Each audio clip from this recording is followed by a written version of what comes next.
Hello and welcome to Quick Tips. In this video, I'll show you how to create a simple contact form using Contact Form 7 plugin in a WordPress website.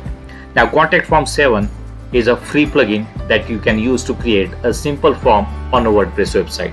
In the last video, I showed you how to use different free plugins to create forms on a WordPress website. So let's start with the installation. Those who are watching my videos for the first time, check out the playlist on my YouTube channel. You will find free YouTube video courses. Subscribe to my channel and press the bell icon so that you will get instant notification whenever I publish new free YouTube video course or new video tutorial.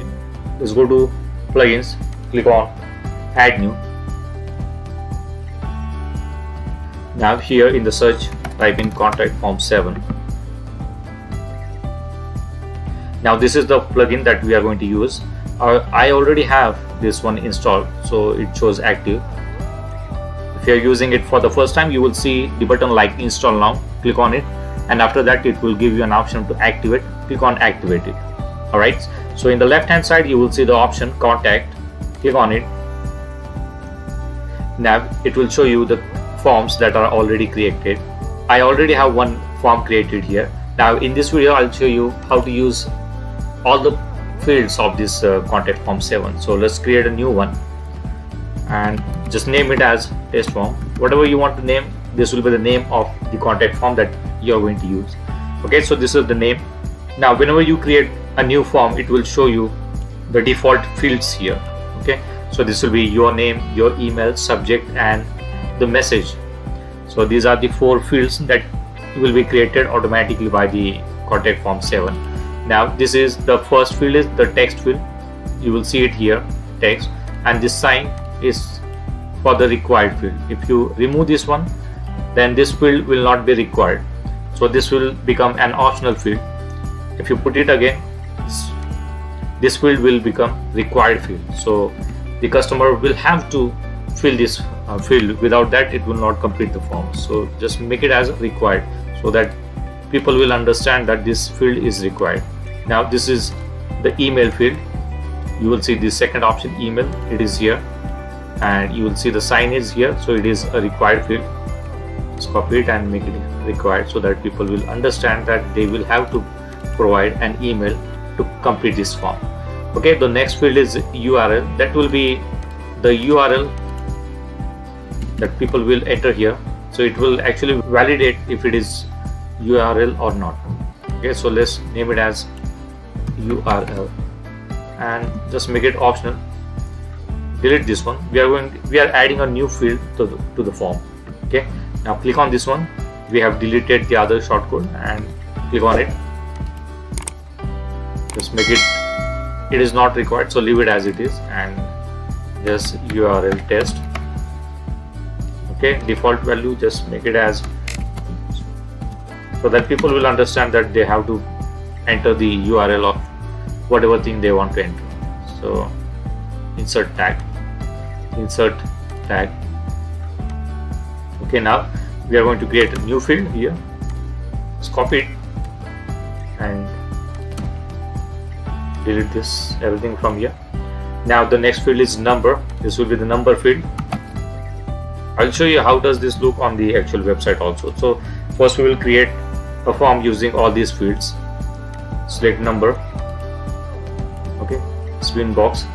Just make it required. Default value. This will be the range. Let's make it 100 to 500. I'll show you in a moment that how does this look. Insert the tag. So the code is here. Now let's move on to the next field. This is the date, so remove this one. So this field will give you an option to select the date. Okay, now here click on this and select date. Make it required. Just name it as moving date. Okay, default value, leave it as it is. Just insert the tag. Okay, so the tag is here. Let's add another field. The text area field is used already in this dummy form. So this is actually 3 to 4 lines of text field. If you want to reduce, By default it will give you 4-line text field. If you want to reduce to 3, you can simply enter X3 next to it, and it will limit the size of the text field to 3 lines. Okay, now the next field is the drop down menu. Let's remove this subject field from here because this is the same text field. We are going to use the next field as check box. Okay, so just name it as checkbox field.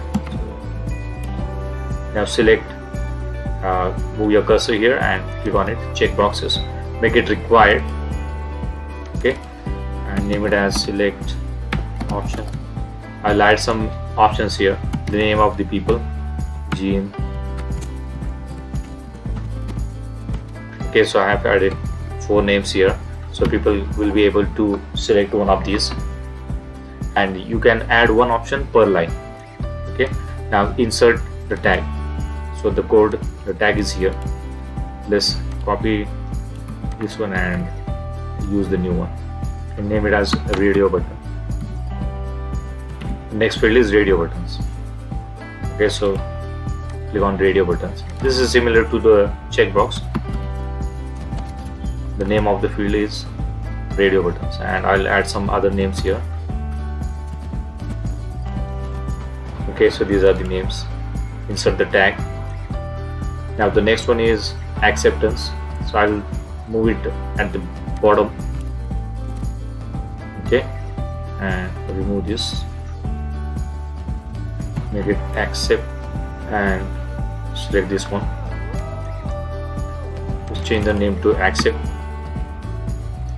Condition, just make it please accept all terms. Okay, now insert the tag. Next one is quiz. So just leave it as it is. I'll show you the quiz later. The next one is file. Now this field is something that people would like to upload a file or image or PDF document so that you will receive the information on your end. So this field is to upload the files. Okay, now click on it and click on file. Make it not required. If someone does not want to upload anything, you can just make it not required. If you want them to upload the required document, then you can select required.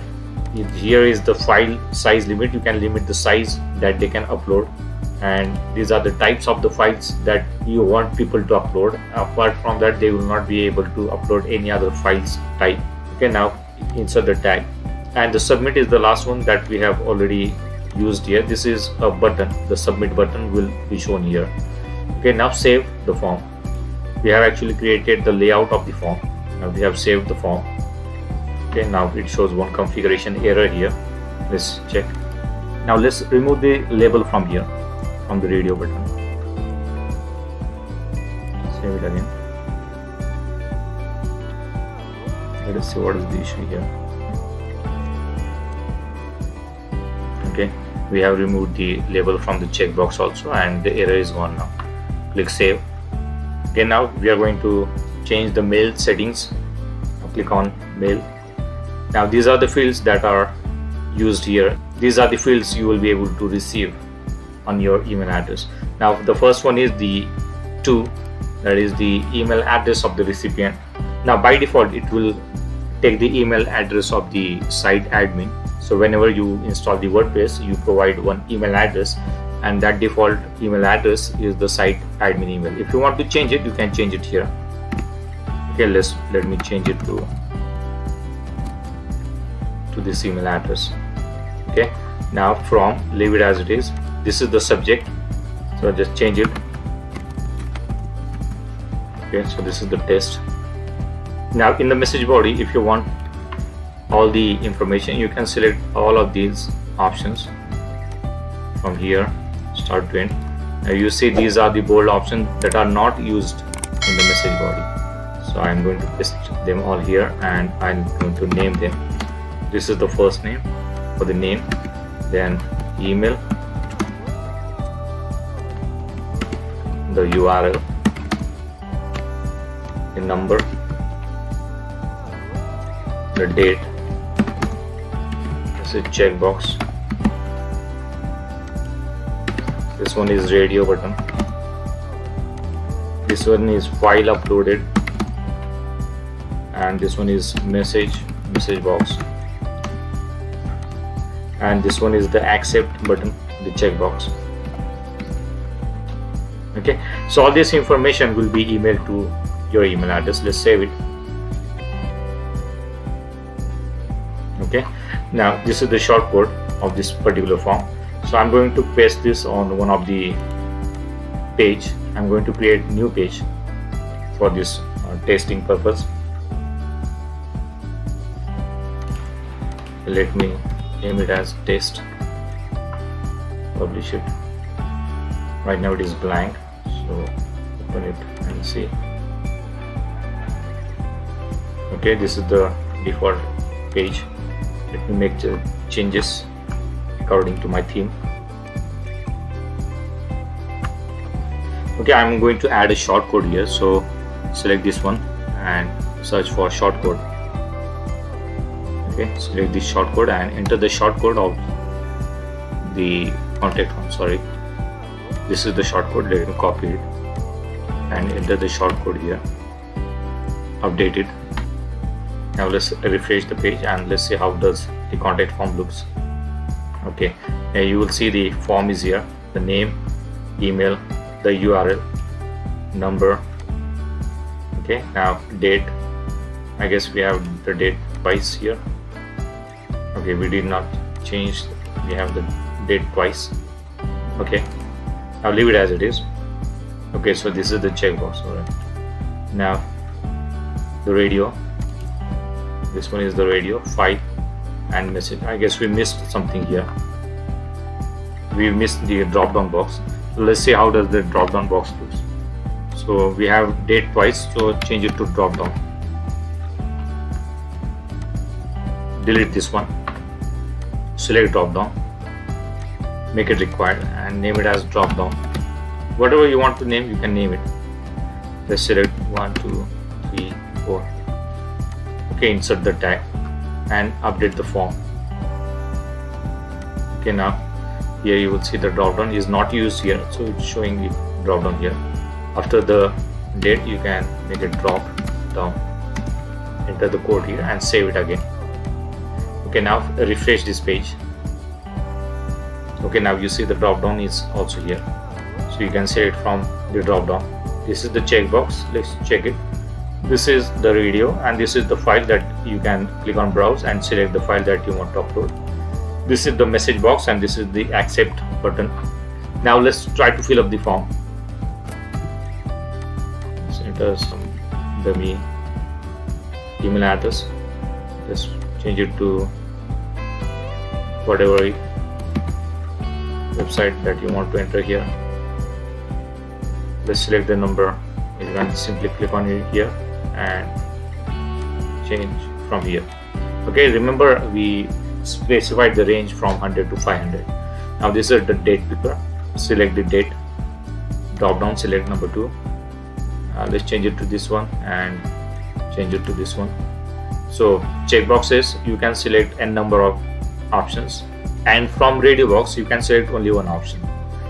Let's leave it as it is and enter test. Testing the form is the message. Accept it and click submit. Okay, now it shows thank you for your message, it has been sent. Now you will see this option is here. Okay, you will see this message settings. Thank you for your message, it has been sent. So you will see the same message is here. Okay, now these are the message settings. If you want to change the default settings, you can change the settings from here also. Now let me show you how to add placeholder. Okay, now let me show you here first.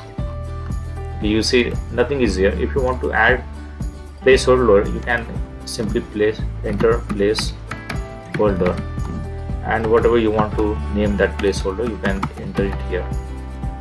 So it will be placeholder space and in the quote type in your name. Let's save it and refresh this form. Now you will see the placeholder is also there. Okay, so this is how you can add the placeholder to the field. Now let's see how does this form, how you will see this form on your email. Alright, now you will see that I have already received the form. Let me check the form. Now you will see the fields here: name, email, the URL, the number that I have selected, the date of moving, the drop down, the checkbox, the radio, the file. I have not submitted anything here, so it's not showing any uploaded file. Otherwise you will see an attachment here. This is the message, the text area, and this is the accept that button, and this is the line. The last line you will see it here. You will see it here that is in the message body, okay, so that you will understand from where you have received this email. Okay, you can change it if you want. Whatever you want, you can change it.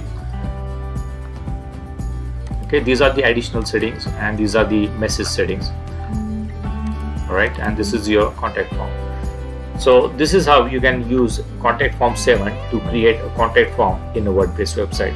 Now in the next video, I'll show you how to use a WP form to create a form in a WordPress website. I actually like to use 𝗟𝗓𝗓 form because that is very customizable, and I'll show you that in the coming video. So that's it for now. Thanks for watching.